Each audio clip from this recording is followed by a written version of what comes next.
ndacyari namba uno hirya nino banyita Rocky ubundi abanzi nago bangereranya abamenye nago banshidikanyaho bimeze bite rero muhamwe omeze mbayobozi inkoni y'icyuma akabakise Cypher aga season gashya akanyamerika k'ubwenge iyi ni episode ya mbere reka dutangirane na Sayini Mr. Kagame bakubwira bati Bella aya basi high five kabagera mwese Chomeka hano hagiye gushya n'abari hanze mubanguka nanone ni Rocky nigarukiye izi filime nanone zisanga kugasobanura films.com ibubas gisazi kindera wowe upangire kondo munyinshi kapani kasimbuze jeep umenye ko nta kinyarwanda imbere yari ibi maka YouTube channel muri na system abano umvishwe maka namba kabela sikia Sayini bela ni kuri BTN buri munsi saa 10 no ya saa 9 kugeza saa 10 no kugasobanura films.com no kuba DJ bacu dukunda zikazaza kubagera nigitunga Bella nagahinja bela bakise Cypher ubusobanuro bwo ni bwa bundi bumaze kumenyera ni ijambo kurindi nize neza ibyo ntago ari ibintu nigoragoraho iyo twumva izindimi z'amahanga ntago bidusaba gukora iyo bwabaga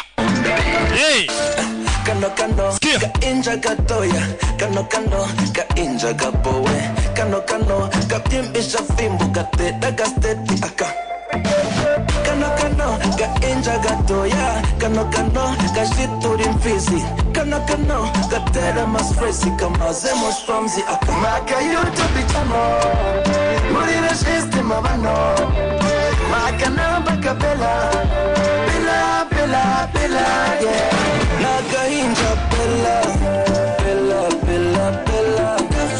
no muteza bela nigitunga bela nagahinja bela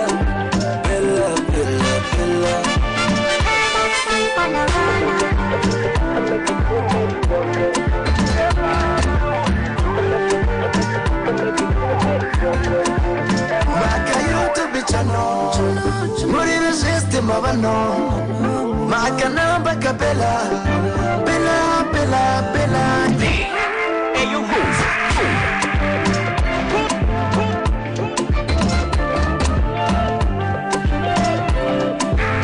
ya reka dutangire none n'ikinyobwa cy'ubwenge amahirwe koko aza rimwe mu buzima wazanye ikinyobwa Dunia yote yegereje abanyarwanda andi mahirwe tombora iby'agaciro binyuze mu kinyobwa Dunia yote banyarwandakazi bakunze b'ikinyobwa cyacu aya mahirwe ntabacike mu gihe cyose uguze ikinyobwa cyacu uramenye ntujugunye umufuniko kuko ariho hibereye amahirwe 1000 yo kuba watsindira ibintu by'agaciro nka televiziyo telefone decoder za Canal Plus amagare casque za moto n'ibindi byinshi icyo usabwa nta kindi wowe nyarukira ahacuruzwa ibinyobwa hose mu gihugu maze wisabira ikinyobwa Dunia yote nawe winjira mu bandi banyamahirwe nyamuneka aya mahirwe ntabacike kuko abinkwakuzi ibya mbere batangiye kubyibikaho Dunia yote genda wazi igihe koko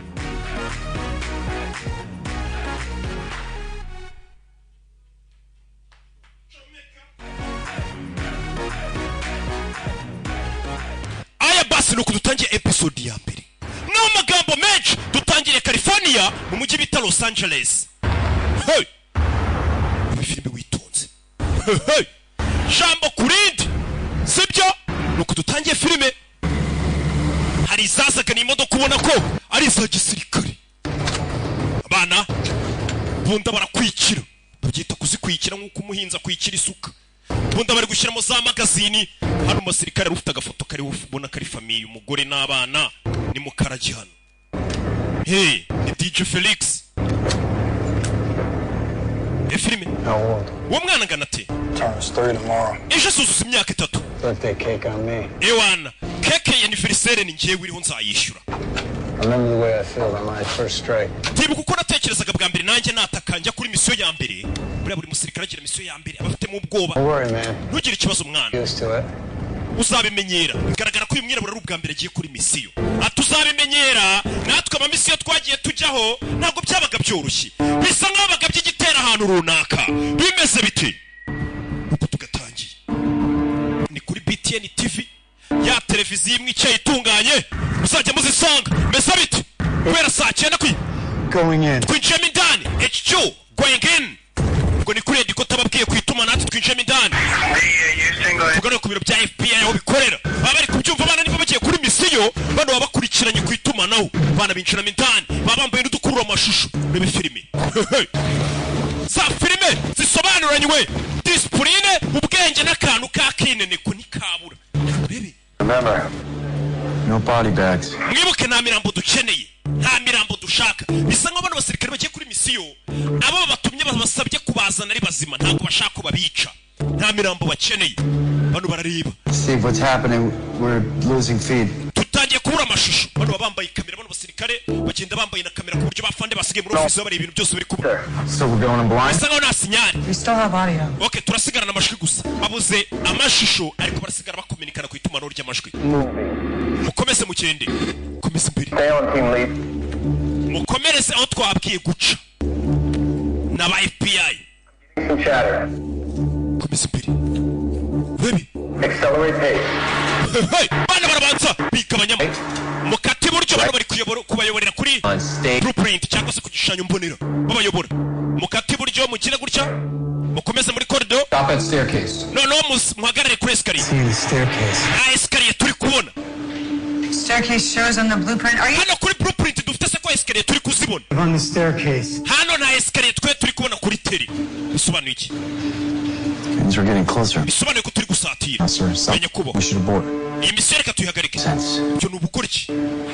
Sir. Ku gishushanyo mbonera bari kubona ko abasirikare bari ari escalier mu gihe abasirikare bari kuri field cyangwa bari kuri teri na escalier bari kubona. Hey. I repeat, may I have your authorization to proceed, sir? Ndasubiramo ese mwanyemera gukomeza arasaba authorization proceed. Uruhushya rwo gukomeza. Proceed. Proceed mukomeze. Bimeze bite? Authorization to proceed. Uruhushya rwo gukomeza muraruhawe over. Lead. Mukomeze imbere. Gatorori. Kumba aho bari akagabo kabumvisha. Aho bari akagabo kababonye kuri radari zako. Karababona muri ya nyubako barimo. Ketego kuri telefone. Dore akagabo kariyo. Kuri telefone. Telefone.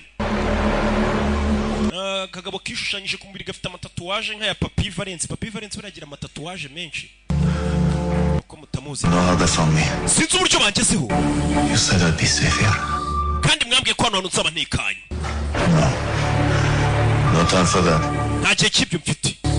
Uri kuri telefone. Look at what I have. Ngiye gukora icyo mfite gukora. N'umugabo. My wife and son. Make sure we get my baby. Gusa umugore wanjye n'umwana muzamenye ko amafaranga yanjye muzayabaha. N'umugabo bana bashinzwe umutekano. Muzana babwire ko nabakundaga. That my work was for them. Ndetse kakazi kose nakoze aribo nakoreraga. Umugabo uri hano basirikare bagiye kugera ba FBI cyangwa abashinzwe umutekano. Aravuze ati njyewe amafaranga yanjye muzaye famille yanjye. We need him alive no matter what. Uwo mugabo tumukeneye ari muzima uko byambera kose. Turakumva. Uwo mugabo FBI mukeneye ari muzima. Uri inzego zishinzwe umutekano yo hemukiye igihugu abagukeneye uri muzima kurusha uri umurambo. Kugira ngo bagukuremo n'amakuru nyine y'abandi mwafatanije muhemukira igihugu cyamuhungabanya umutekano. Kurusha uko wapfa bagenzi be bagasigara bitegembya tutabazi naho baherere. Umugabo afata telefone ye ayishyira muri micro onde kugira ngo telefone ayice n'amakuru ayirimo bayabure ayishyira muri micro onde. Babwire binjire. Blow the door. Cyangwa muturitse. Hey, filime. Ni filime.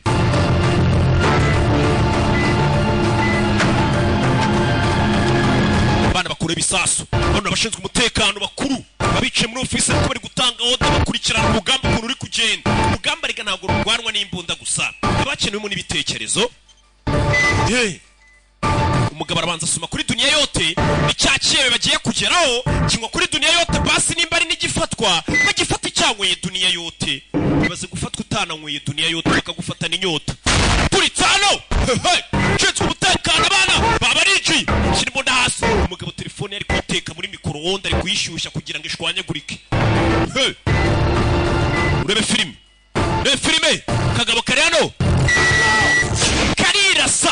kugira ngo kamena amabanga karirasa.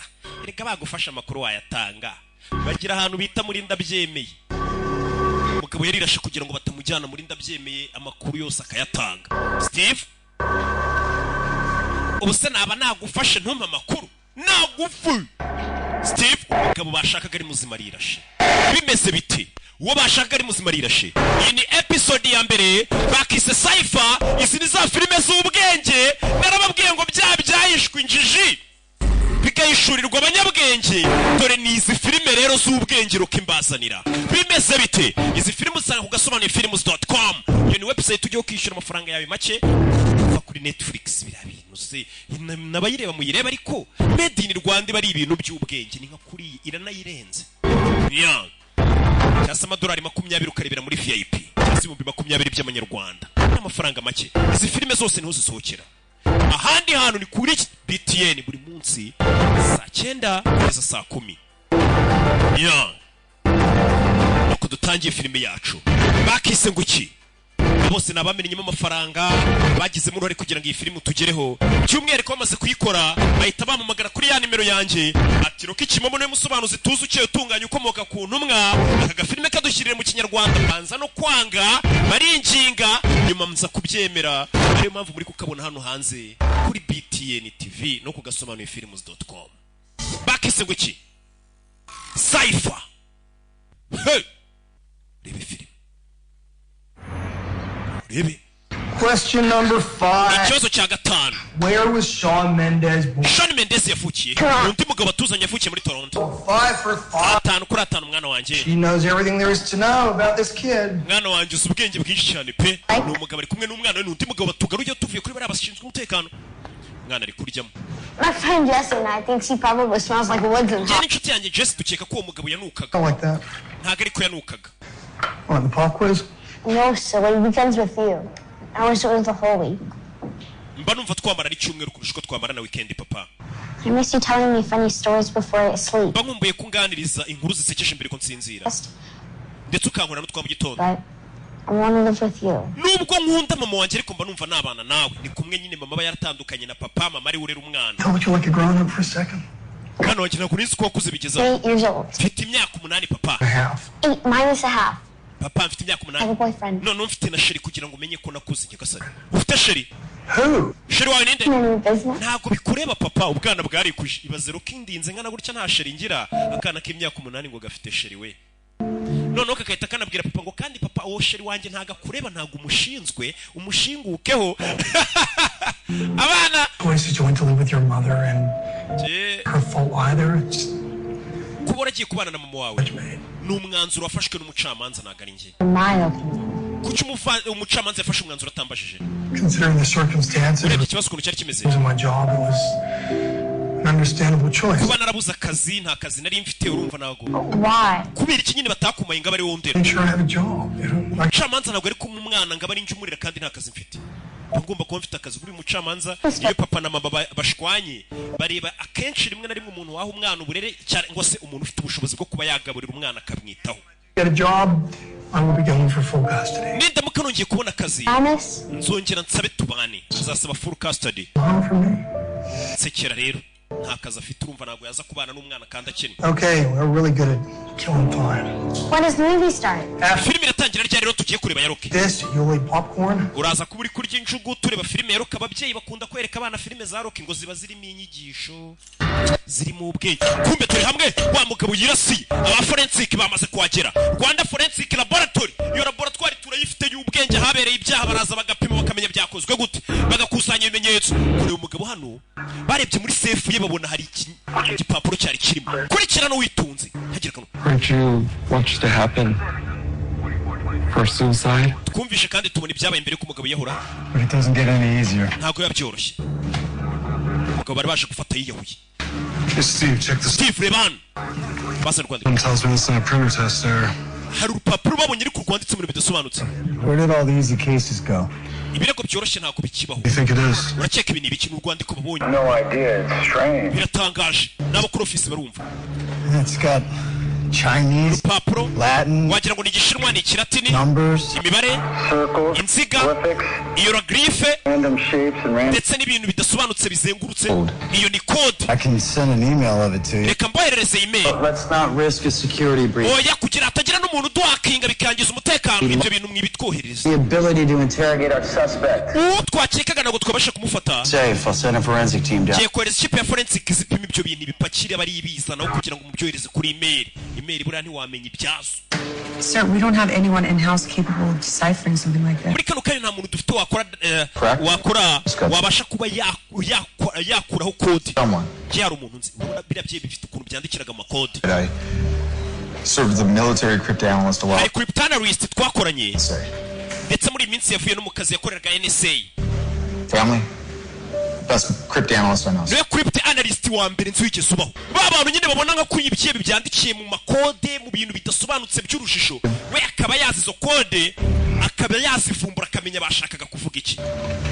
Full report on him on my desk. Muhamagare nonaha. Eyes on that document. Iyo document mu masaha biraza kuba yifite.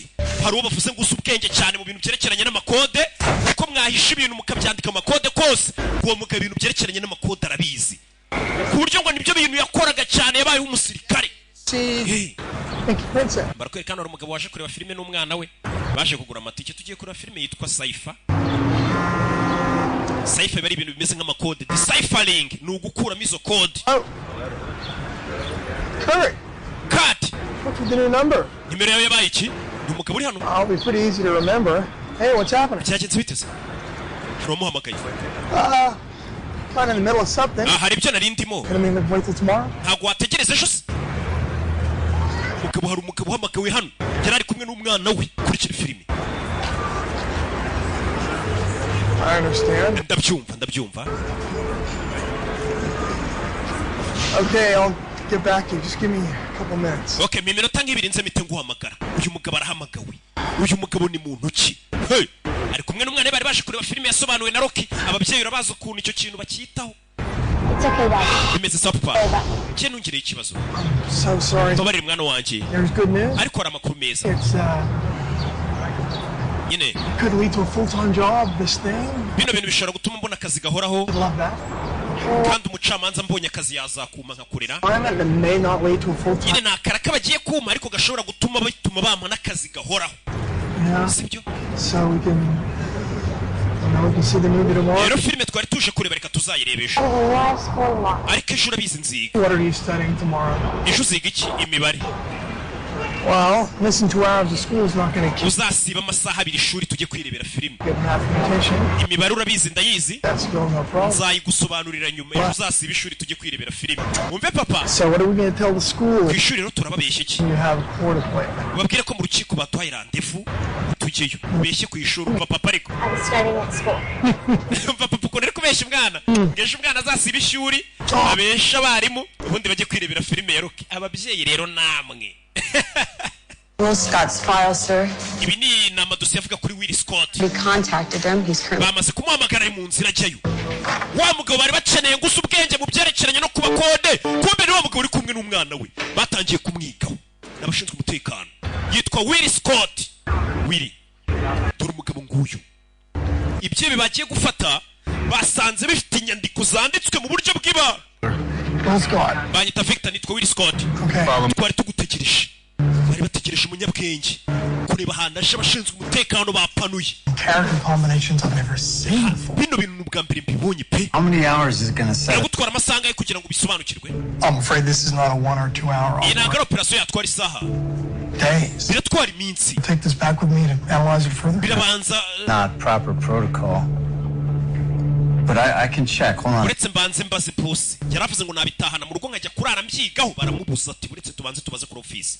Waravuga ati nabitahana bino bintu nkagenda nkabifumbura nkamenya ibyebe. Aya makode byandika gasobanuye iki? Byandikira acunga abangara hari ibyo barimo arabacunga bose bashinzwe umutekano uyu mugabo arangije kuri telefone ye. Aya madosiye nibanga cyane bari baza no kuyohereza kuri email arayafotora arayabika. Ni igipapuro cyanditse mu makode umugabo turinga aragifotora akabibika. Ibintu bitemewe. Sir, you're on speakerphone. Uri kuri speaker, loudspeaker. This is Robert Martin.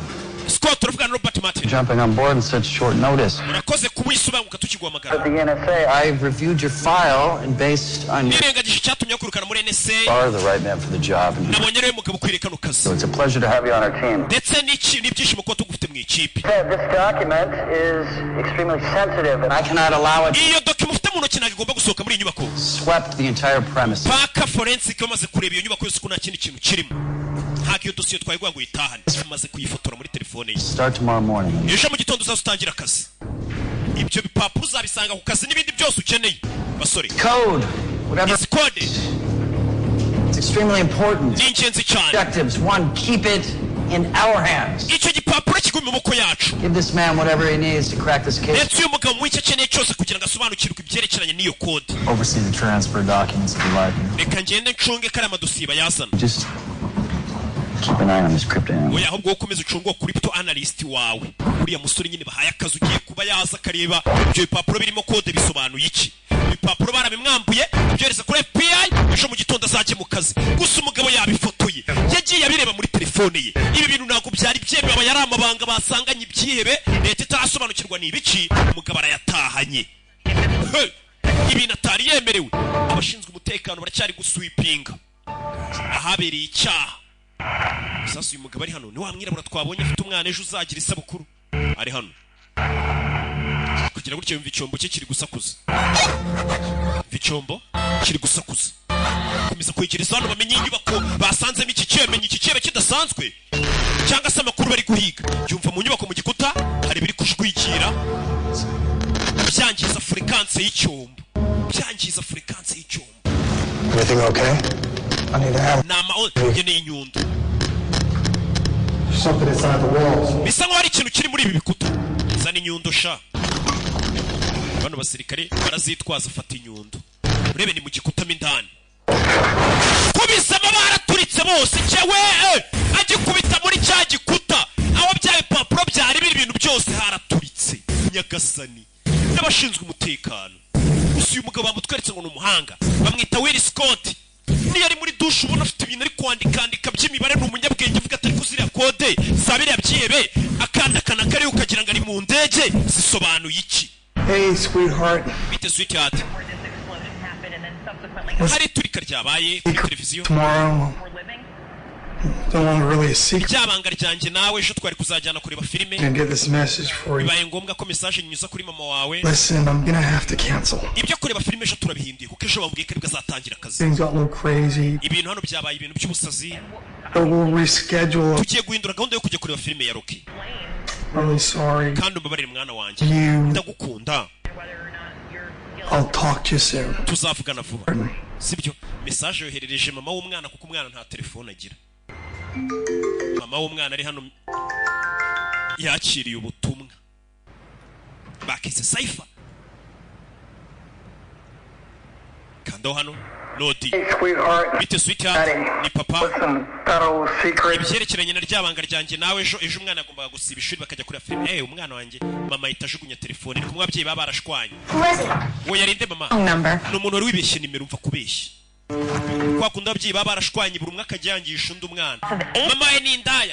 Yahura na so ni indaya. In East Los Angeles. Burasirazuba bwa Los Angeles. The FBI were on the premises as well as what caused the FBI yari yatatse haturitse. interest of privacy for the investigation. Bisa nk'ari iperereza ryari kiribanga cyane. Identities of the deceased are not being released. Ndetse imiryango yapfiriyemo y'abashinzwe umutekano w'ibintu iratangazwa. Aba agent umunani ba FBI baturitse. Nyagasani. Uyararebye. Niwe wenyine wafotoye cya gipapuro. Bisa nk'una cya gipapuro cyahiriyemo.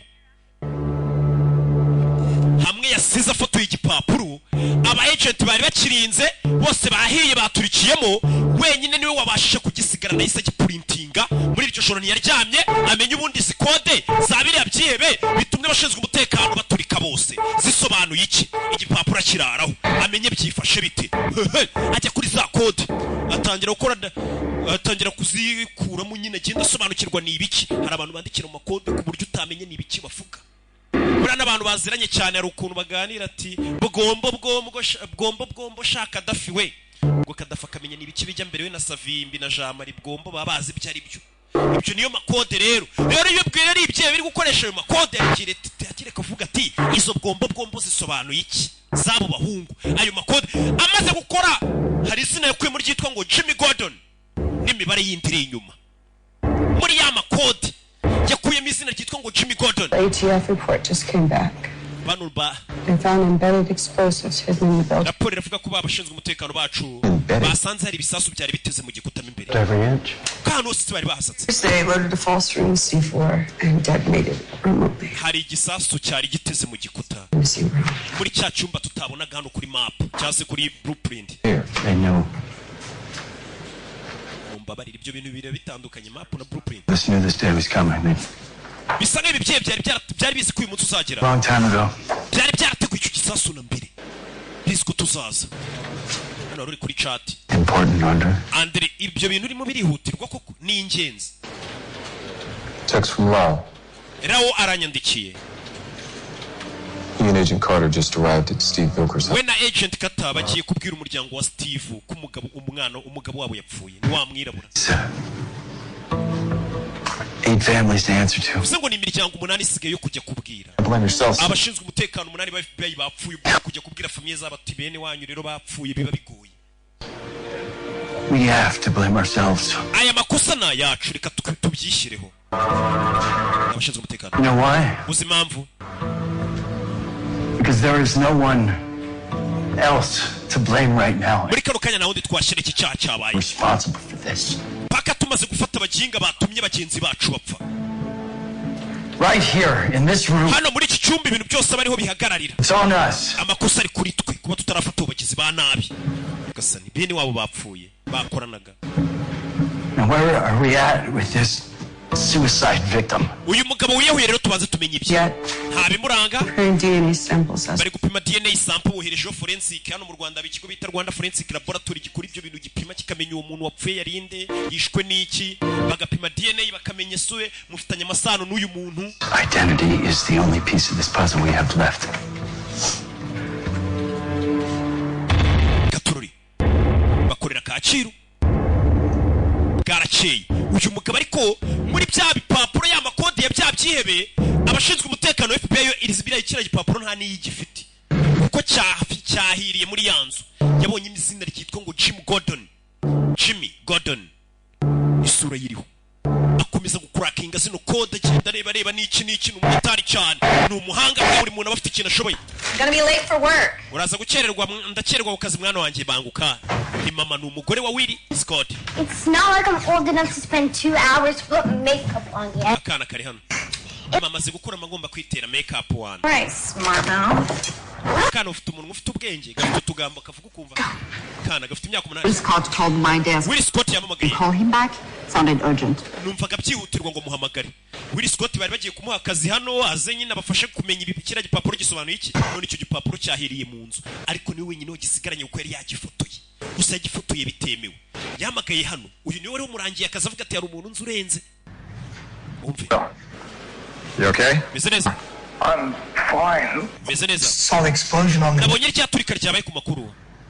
I'm sorry about your men. Wihangane ku byabaye ku basore bawe. Crazy. N'ubusazi mwana. Listen, you know, an hour earlier I would have been there. Do you know who's behind? Iyo nanjye matinda gato nari guhiramo. No, yeah, we're still working on it. Ikirego turacyagikoraho. A document went up with everything else in the warehouse. Cya gipapuro cyari kiriho kode z'ibyihebe cyahiriyemo bivuze ngo ntabwo tukigukeneye mu kazi ngo uzudufashe kumbe igipapuro yagifoto yagitwaye. I need to ask you a favor. Hari favor nshaka kugusaba. Well, now is not the time. Ntabwo ari cyo gihe kunsaba favor. Don't take much time and it's really important. Ntabwo biri butware igihe kinini mfasha.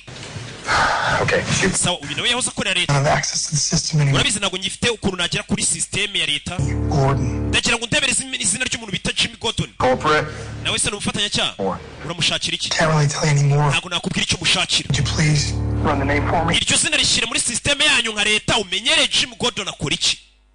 Amazina yacu baba yafite. I'll run it through someone else. Nimba utabinkorera ndareba undi ubinkorera. Stop. Rekera hariko. You know, let me see what I can dig up. Okay, reka ndebe n'iki namenye kuri iryo zina. Okay, Jimmy. Yitwa Jim Gordon. Jimmy nyine Gordon. Gordon. Araryandika. Uyu yabifumbuye bikuye kuri cya gipapuro ariko n'umuntu arabwira FBI ko cya gipapuro yari yagifotoye. Cyangwa se ko yatangiye no kuba yakwinjira muri zira kode z'ibyebe ntabwo arabibabwira. Ari kubikora ku giti cye. Urebe hano biyaza kumurebera iryo zina bita Jimmy Gordon ni muntu ki akana kagiyeho barebera filime gategereza papa karamubura mama yabyumvishe yanga kubikabwira kwa kunda ababyeyi nyine mushwana mugashaka kwangisha umwana buri umwe uruhande rwe gusa ibyo ntago ari byiza imico mibi umugabo mu nzu urabona ko ari imicupa rya Duniya Yote Duniya Yote ifite mutombora gura icupa rya Duniya Yote barimo na tombora ko sirimwe afite menshi ujye ureba mu mufuniko mbere yo kujugunya umufuniko ushobora gutsindira televiziyo amagara amatelefoni biki byose mwana hano yafashe amatike yo kureba filime arayaca papa yambeshe ngo turareba filime za Rocky umwana wawe kumubeshya filime ya Rocky mubyeyi ujye ubyitondera bishobora gutuma umwana kuzinukwa. Hey, what'd you find? Ngabonye iki? Your man Jimmy Gordon was a respected banker. Yari umuntu ukora muri banki bubaha. 50 years old. Yari umuzungu. From Arizona. Clean with no criminal records. Born and dead 2 months ago from cardiac arrest. Yapfuye amezi abiri ashize yishwe n'umutima. That says here a heart attack took him out. Baravuga ko ari umutima wamwishe. Do you have an exact date? Wambwira amatariki neza yapfiriye Jimmy Gordon. August 16th. Kwa munani tariki 16 2020. Neza neza. Wambwira umugabo wari we. Yakoraga muri banki. Wiri. Izina rya mbere yabonye muri ya kode ya bya byihebe. Izina rya mbere yabonye muri yitwa Jimmy Gordon n'amatariki igihe yafukiye. Yari yabonye izina ariko hari imibare yanditse imbere. Umugabo yapfuye muri August kwa munani. Tariki 16 2020. Arabanza ashyiramo akadomo hano. Kwa munani tariki 16. Inyuguti ya Z iri hano isobanuye iki 2020. Jimmy Gordon ni muntu ki? Kuki izina rye ryari riri muri kode y'ibyihebe? Gashize amezi abiri apfuye. Uyu mugabo atangiye kugenda yinjira muri kode z'ibyihebe. Izi ni za filime z'ubwenge zisaba tuze hano dutwike turya isi. How you feeling? Urumva umeze ute? Like everyone else? Abandi bose. Bababaye n'aba FBI. Sir, who was your source for the warehouse tip? Ese ni ndogwaye amakuru hari ahantu twasanze kiriya cyihebe. You know I can't share that, Kurt. Ntago nakubwira wampaye amakuru. I have to protect my source. Bagomba kurinda source yanjye. Ahantu yakuye amakuru. Ubundi nta munyamwuga ujya uvuga ahantu yakuye amakuru. 8 agents. Aba agent 8 bapfuye. We're my family too. Nanjye bari famiye yanjye. Sir, enough. Stop it. Rekera hariko. Uyu mugabo aramuhaye amakuru. Are you sure your source is only playing for one team? Ese wagwaye amakuru abizi ko yahaye gusa cyangwa yahaye n'abandi duhanganye? Hari igihe umuntu ashobora kubwira ati rero polisi mu gihe hano ni iki akahita abwira n'abagizi ba nabi bande zombi. Think about it. Ubitekerezeho ko waguhaye amakuru yaba ari weho yayahaye gusa cyahari n'abandi yayahaye. Uyu ni afande Katururi. Gusa babuze urwandiko rwa ruro kode z'ibyihebe urwo rwandiko wari rusigaranye warufotoye. Niyo mpamvu buriya buri document ufite ugomba kuyifotora ukayibikaho. Kemba ryakara. Hari n'igihe bagufata ati perimi wayibagiwe ariko buri biba warayifotoye hari igihe bakwihanganira. Buriya gufotora ni ibintu byiza. Ariko bifite akamaro. Hari nabo nge mbona bifotoza bambaye ubusa we. Mwataye umuco. Niko. Mukabe komeje hano ukomeza kureba zino kode z'abagabo akomeza kubyigaho yitonze akomeza kureba bisobanuye iki akuramo n'irindi zina nanone Philip Washington. Muri kode z'ibyihebe wasobanura gute ko izina ryawe ririmo Philip Washington irindi zina yabonye muri rwa rwandiko za kode za bya byihebe. Uyu mugabo ni umuhanga cyane. Buri muntu ari ikintu abashoboye neza cyane uvuga ati uyu muntu ibintu arabyumva 5 kwa 5. Mugabo akomeza kureba abonye irindi zina ryitwa Philip Washington. Philip Washington uwa mbere bamubwiye ko yapfuye ni Jim Gordon amezi abiri ashize. Mugabo akimara kubona irindi zina yise yambara agufatira imbunda niwe yahoze ashinzwe umutekano arangije ayitahisha arapfuka arahisha ibyo yari ari gukora iperereza bye. Akana hano karakariye papa Ana kitwa Ana. Mama yanze kukabwira ko papa yari yakisiguye akabwira ko gahunda ya filime yahindutse karakaye. I'm fine. Well, you don't sound fine. Genda umva utameze neza. What's the matter, kiddo? Ikibazo cy'umwana. I'm not a kid. Ntago nkiri umwana yarakabwiye ati what's the matter kiddo. Kiddo nyine ni kadogo ntago ndi umwana. Nana wanjye usigaye ukura vuba. I'll always be my little girl. Ariko iteka uzahora umukobwa wanjye. Nanjye mpore ndi nyoko. Uko wakura kose rega ababyeyi baba ari ababyeyi babona urakana kurimo. Bigutekereza iki? Mom? Yeah? Mama. Did Daddy ever call? Ese papa yigeze guhamagara? him? I don't think so. Ntabwo yigeze amamagara mwana umva kubeshya. Kumwe ababyeyi bateranya ugasanga biriya bintu ni imico mibi ku babyeyi namwe mugira imico mibi. Nimba warashwanye n'umugabo wawe cyangwa umugore wawe, umwana ntabwo uba ugomba kumwangisha undi mubyeyi. Ise buriya ni imbobo yirirwa no mu birara. Iki ni indaya mama wawe. Ibintu ntabwo ari se. Mujye mushwana hagati yanyu ariko nimuhura n'umwana mubwira ati papa wawe ni umubyeyi mwiza, mama wawe ni umubyeyi mwiza. Uzi umwana gukomeza gukura umubwira utugambo nk'utwo ngo se ni ikirara ni indaya mama wawe ni inshinzi iki n'iki. So we received positive ID on a microwave suicide. Wa mugabo wirashe twamaze kumenya uwari we. He's 42 years. Yitwa Alex Mace. National. Afite imyaka 42. Yashe muri Amerika muri 98. I went to Boston College. Yize muri Boston College. Science. Yari umuhanga cyane mu bintu bya computer. Masters. Ndetse yari afite masters yakuye mu MIT. He moves to Santa Monica where he meets Russian-born. Yagiye muri Santa Monica yahuriye n'umurusiya bita Marta. Springville 6. Barashyingiranwa 2006. A housewife with no. Bashyingiranwe n'umugore wirirwaga mu rugo udafite akazi. Time for questioning. Umugore wuriye mugabo wirashe mu muzani. Bamwita Alex Mace. He's working for us. So old roommates, neighbors, teachers. See what. Abo bari baziranye inshuti ze biganye abaturanyi be bose mubaze kuri uwo mugabo. Uko bari FBI kiri kwibaza kuri wa mugabo wirashe undi bafashe wirashe. Ubashaka umugore bamuhata bamubaze byinshi. Hano hari ukomeje kugenda agiye gushaka witwa Philip Washington yabonye izina rye muri za kode z'ibyihebe. Katururi. Think through me. Yes sir. FBI iri hano. Wirashe bamaze kumenya nicyo cyihebe basanze kiri ahantu hari za kode. Gusa rero iyo kode umuntu wayisigaranye ari we bita Will Scott. Hari izina yabonyemo ndetse butuvugana yagiye no kureba uwo muntu ari. You can use some sleep. Usanga umuntu ukeneye kuryama. It's not a nice thing to say to a lady. Cyo nagari ibintu byiza byo kubwira umugore ngo akeneye kuryama. Hari ibindi ahita atekereza.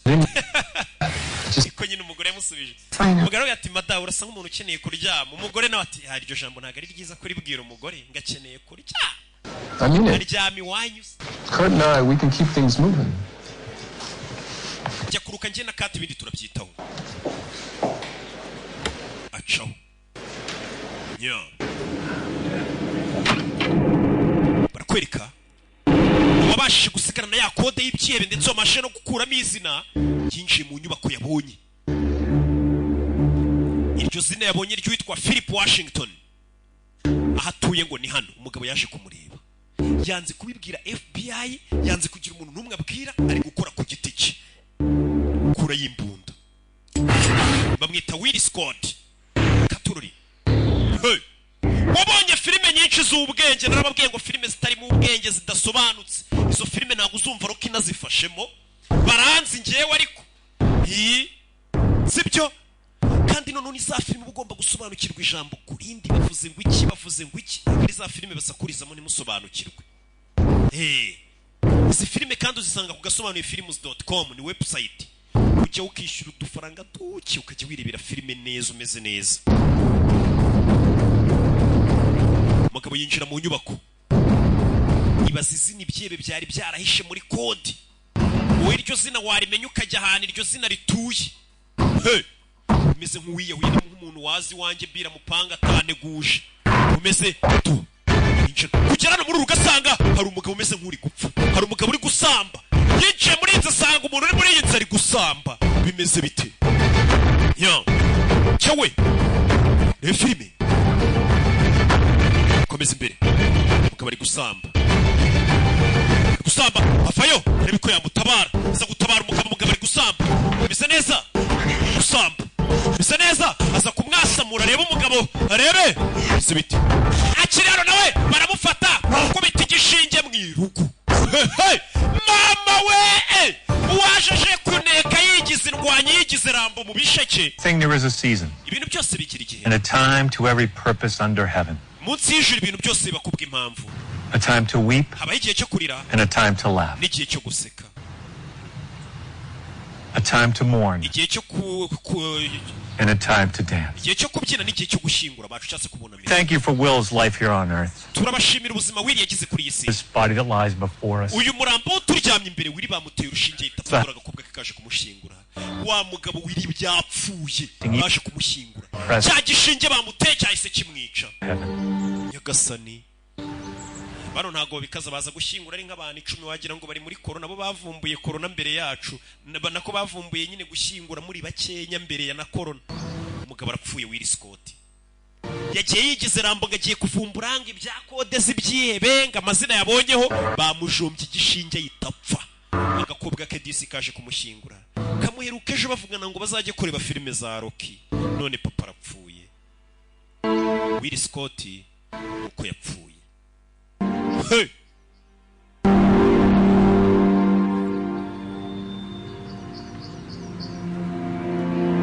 Katururi meze bite umugabo yapfuye dore ngo yari umuhanga mu byerekeranye no kuba yamenya kode z'ibyihebe bivuze ngo cya gipapuro cy'ibyihebe kiracyahari isanduku bayisize hano ngo araba bagomba kuza bukeye bakayigira iki n'iki bagashingura bikarangira bagashyiraho na beto bakubaka neza niko bigenda telefone irasona telefone hano yarasonnye urebe filime witunze abavuye gushingura telefone hano yarasonnye bimeze biti urebe filime telefone yarasonnye kombe ni wa mugabo wirara cyari mu isanduku umugabo mu isanduku ni muzima we nibwo agikanguka telefone yaramukanguye umugabo bamushinguranye na telefone Surprised you're still alive. utunguye no kuba ukiri muzima sibyo hey! Who is this? ninde tuvugana Who the hell am I? ese ndi hehe One question at a time. bazi ikibazo ku gihe cyacu You know where you are, Will Scott. Will Scott ndabizi ahurura hasi umugabo ntabwo arapfa ahubwo bamushyinguye ari muzima cya gishinge bari bamuteye bigaragara ko wapfuye nyuma ukaza gukanguka All your questions will be answered in time. ibibazo byawe byose biraza gusubirizwa igihe Now, follow my instructions and everything will be... kurikiza amabwiriza yanjye uraza kumera sawa Instructions? ayahe mabwiriza What are you talking about? uravuga ibiki urebe What the fuck is going on? ese ni ibiki bijya mbere munkuremo hano umugabo ari mu isanduka ari rusororo mu masaha y'ijoro famiye yamusize mu gitondo we umugabo ari rusororo tuza Will Not the time to get agitated. icyo gihe cyo gusara ngo ukoreshe umwuka mwinshi The average human being consumes around 0. ikiremwa muntu gisanzwe gikoresha 0.5 bya oxygene ku munota You've been in this coffin for 5 hours, kandi umaze amasaha 5 mu isanduku 1 minute. bivuze ngo usigaranye Leaves you with iminota mike 9 minutes of breathing. iminota itarenga 10 uhumeka ukahita upfa umwuka urabugushiranye Yes, you do as I say. rero byaba byiza ukoze uko nkubwiye Then we can have a nice... none nukora ibyo ngubwiye uraza duhure tuganire twitonze neza Now, umva listen closely. nyumva kandi witonze There's a trigger above your head. hari imbarutso iri hejuru yawe Twist the handle. iyihindukize ni nka serire Push. nurangiza usunike umugabo arahindukiza arasunika rusororo mu masaha y'ijoro umugabo avuye mu isanduku famiye yamushyinguye n'abandi bose bari bamuzi hey! ngo bari bamuteye igishinge ku buryo bagupima bakabona wapfuye ariko hari amasaha ari buze kugira ugakanguka wakinguye ndi muzima rusororo wakigurye gufushe I want to know what's going on. ndashaka kumenya ibiki bijya mbere nonaha I'm on your side. kandi ku ruhande rwawe That you put me in there. kandi wankinguye Said that. ntabwo navuze ko ari njye wagushyinguye Well, if you didn't, who did? nimba utanshyinguye ninde wanshyinguye Okay, tell me who you are. ubundi mbwira urinde Me in a coffin to begin with. ubwire n'umugingo wanshyize mu isanduku And you're asking the wrong question. uri kubaza ibibazo bitari byo Reasonable question. ndi kubaza ibibazo by'ubwenge You were dead, wari wapfuye and I'm offering you a new life. none ndi kuguha ubuzima bushyashya Meet me and I'll explain everything. ngwino duhure gusobanurira buri kimwe hehe There's a black car parked across the street. hari imodoka y'umukara iparitse hakurya y'umuhanda yitwa niyuzuruka Mission. imfunguzo zirimo imbere aho bakiriza Me. he genda watse iyo modoka uze duhure gusobanurira ibintu byose nyagasani hehe uyu mugabo yinjize mu bintu atazi yatangiye ngo yafotoye urupapuro rw'abagabo Black Chevy. black chevy 00. chevrolet y'umukara plaque 007 iki n'iki imodoka y'umukara irimo n'urufunguzo ati nimba ushaka kumenya ukuntu washyinguwe ngwino ngusobanurire kandi ndi ku ruhande rwawe bimeze biti hehe umugabo yatangiye ngo ashaka kumenya ngo kode z'ibyihebe yigize rambo mu bisheke bamushyinguye ari muzima ashyingururiwe umugabo aramuhamagaye ati vayo akingura imodoka afitemo n'ubwo bari kuzi kuva mu isanduku rusororo umuntu akubwira ngo hari imodoka naguparikiye ku ruhande yatsuza undebe iyo modoka njye ntago nayinjiramo rw'igikundiro ntago nayijyamo ahubwo uyu mugabo aranatinyuka umugabo yinjira mu modoka wari wankinguye shandi muzima umugabo yinjira mu modoka Okay, I'm in the car. urabizi imodoka nayigezemo What next? harakurikira iki GPS on the dash. Turn it on and iyo modoka ifite GPS ikandeho yatse imodoka irakuyobora. hard was it, Will? Where are you taking me? Imodoka iranjyana he. Be soon enough. Uraza kubona ibihagije. Fucking coffin! Nibwo gikawuka mu isanduku. Damn answer! Basinyene ibisubizo tuza. To arrive at your destination, Nugeraho ndi kukubwira. make sure you get answers to all Ibibazo byose ufite urabibonera ibisubizo. 32 minutes. Ufite iminota 32. Hello? Alo ahitana mukupa. Iyi modoka ifite GPS. Iyi GPS irakuyobora ikakubwira ati komeza imbere kata genda ikakuyobora mpaka ugeze ibirimo amerekezo y'ahantu. Kuriya nyine umuntu gukubita location akabona umugezeho. Agerageje guhamagara iyo nimero yamuhamagaraga yanga gucamo. Imodoka baguhaye irimo GPS urabaza iki? Mugabo yatse imodoka. Gatururi. Ajye kureba uwo muntu uri kumuhamagara amuhe n'amakuru ibibazo byose yibaza uyu mugabo ari kwibaza ari nabyo bibazo natwe twese turi kwibaza. Imodoka irambwira ati komeza imbere. Imodoka irakuyobora ni za modoka nziza zigezweho nako mwe mufite zimwe za kera. Mbabwira nzi ko muri bagenzi banjye akomeza imbere ikafite ubwoba. Muri metero 200 uhita ukata iburyo GPS irakuyobora mugenda muganira harimo n'ijwi ry'umukobwa ari kuyobora arakata komeza ukata iburyo arakata ari kuyoborwa na GPS yo mu modoka.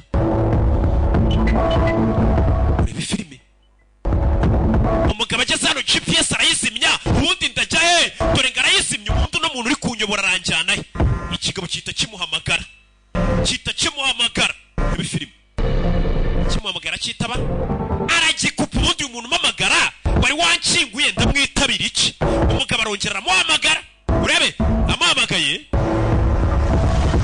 telefone anyuza mu idirishya arayijugunya nyagasani yanze kongera kwitaba umuntu wari uri kumuyobora GPS arayizimije reka nitahire mu mahoro uyu mugabo nta n'impamvu yo kumwitaba ibyo uriya mugabo uri kumuhamagara bivuyemo yitahire mu mahoro atarajya kure dore ngo baramugonga agisuzugura itegeko ry'umugabo dore ngo baramugonga we utazacikwa na episode ya 2 ku munsi w'ejo. Izi ni za filime z'ubwenge rero kenga bisanzwe ciao Ntabwo bisanzwe mu mujyi wa Kigali kuko kuri ubu aho wakirira inshuti mugasangira mwisanzuye hafunguye imiryango ariko kandi ni ngombwa ngo nawe ubwawe wifate neza usohokera ahantu hagezweho muri Kigali habereye ijisho aho witegeye bikorerwa mu murwa mukuru w'u Rwanda. Mwabamenye nka Gift Supermarket kwa Rubangura ubu none uhagezweho Gift Restaurant aho service baziho kuvira izina warimenya zigenda zihinduka zaguka kandi zinarushaho kunogera abahagana yaba ari breakfast, lunch, pizza, coffee, juice cocktails ndetse n'agasembuye byose ni standard. Dusange mu mujyi rwagati mu nyubako ya Kigali City Tower hariranga kuko ari terrace irahirengeye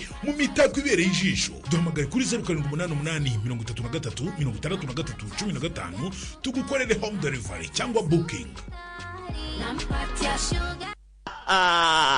Sezera ku bushomeri guhera kakanya mvuze ngo iki sezera ku bushomeri guhera kakanya ubu guhera ku 200 byawe wowe umu agent wa FDI ukajya utanga serivisi zo gucuruza umuriro amayinite ndetse n'ifatabuguzi rya StarTime n'ibindi byinshi bitandukanye ugatangira gukorera umufungo ubushomeri ugatera ishoti ukitwa cash money.